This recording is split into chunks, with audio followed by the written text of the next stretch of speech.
Now, I would like to invite our President, Dr. Vijay Agarwal, a visionary leader, to talk about the role of CAHO in this initiative.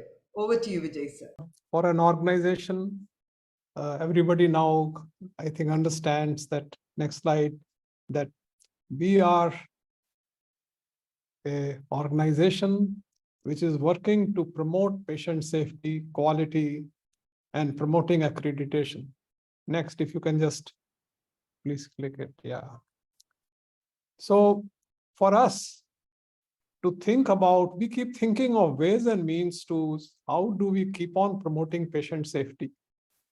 And it keeps on perplexing us that how, in spite of many, many years of people having the kind of accreditations and so much of talks and everything, how is it that the medical errors continue to be a leading cause of death all over the world? And I think what is happening in United States, because they have the data to show that they are the third leading cause of death, preventable medical errors, it really foxes me that what must be happening in our country. And therefore, when we thought about it, we also realized that Patient Advisory Council, therefore, in hospitals is a very valuable initiative. It should have come long time back, but better late than never. When we see some of the good practices from across the world, we see that this one is one of the low-hanging fruit that must be taken up. So this can be, I would say, a very important step, because I would say incidentally and luckily, World Patient Safety Day 2023 has given a focus on engaging with patients and to elevate their voice or to empower them or to give them a seat on the table. And therefore, we realize that this activity of starting a patient advisory council can be an extremely important step. Next. So what can CAHO do? CAHO is very naturally can raise awareness amongst healthcare institutions about the benefits of PACs, and this exactly webinar is a great example of how we are trying to sensitize all hospitals. We will be taking it up in all our forums. Next. So we can provide information and resources to hospitals, explaining the purpose and advantages of a council like this in improving patient engagement, satisfaction, and outcome. And therefore, we will be including this as a topic in most of our forums discussion. We will keep finding ways to remind people that we need to do it. Next. So CAHO can help along with the Patients for Patient Safety Foundation, as like Nadiraji very beautifully explained, that this is going to be a common drawing room between us and the Patients for Patient Safety Foundation. So for the composition of the council, selection process for the patient representatives, meeting frequency, collecting patient feedback, addressing patient feedback, how do you do it? How should the council approach all these things? There are going to be a lot of misgivings, let me tell you, in the healthcare providers. It is not something that they are used to. They are not used to having anybody or report back to anybody. They are going to be extremely, extremely anxious about it, I can assure you. But our job is to create those guidelines which makes them comfortable. So CAHO can organize training sessions and workshops for the hospital administration and the staff to effectively engage the patient advisory councils and utilize their insights to improve the healthcare services. If it will be just for the sake of that, yes, we also have a patient advisory council, it is not going to be of any good to anybody. So it has to be something which is making an impact on improving the patient outcomes. And this will also include training for patients and their representatives on their roles and responsibilities within the council. How can they effectively make this forum a very useful one? Next. Facilitation and networking, I would say, is something, again, CAHO can play a huge role as a facilitator.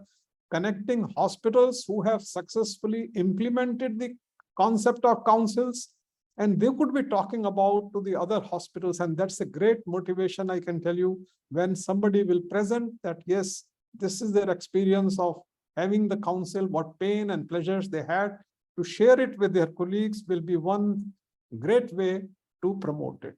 And this networking can encourage knowledge exchange and learning from each other's experience. Next. So monitoring and evaluation is something that, again, Nadiraji talked about it. And I think, again, jointly, this is a very, very important part of trying to make a patient advisory council effective tool in improving outcomes. So we need to design, I would say, evaluation mechanisms, framework to see how do we kind of create a structure where this is being reported. It could even be at some stage, we could even be going for a publication, case studies, or even experience of maybe 20 hospitals of starting a patient advisory council in a low and middle income country, a resource constrained setting like India. I think it can be a great, great initiative from that point of view. So monitoring and evaluation, we all need to work on it. Next. Recognition.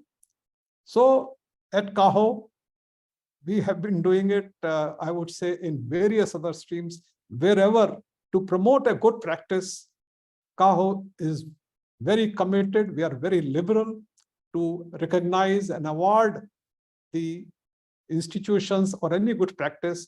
And that's what we will do also in our conferences, that the organizations who will be promoting this will be recognized. Next.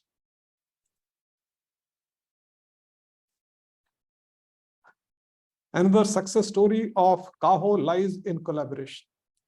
So I would say for this also, and that is where we feel that our reason to, I would say, create this Patients for Patient Safety Foundation, because we thought that this patient's engagement required a very different kind of an energy, which is being very beautifully brought in by our chairperson, Mr. Som Mittal, and co-chair Nadira Chaturvedi ji in this trust. So I would say our collaboration with them, and also we will need to collaborate with other advocacy groups to keep on engaging more and more with the patient care groups. So all I can say is that success of such councils ultimately will depend upon the commitment and active participation of hospitals, healthcare providers, patients, and their families. A collaborative effort involving all stakeholders is crucial to create this patient-centered healthcare environments that lead to better health outcomes and enhanced patient experience. So we commit to join hands with Patients for Patient Safety Foundation today to take this initiative forward.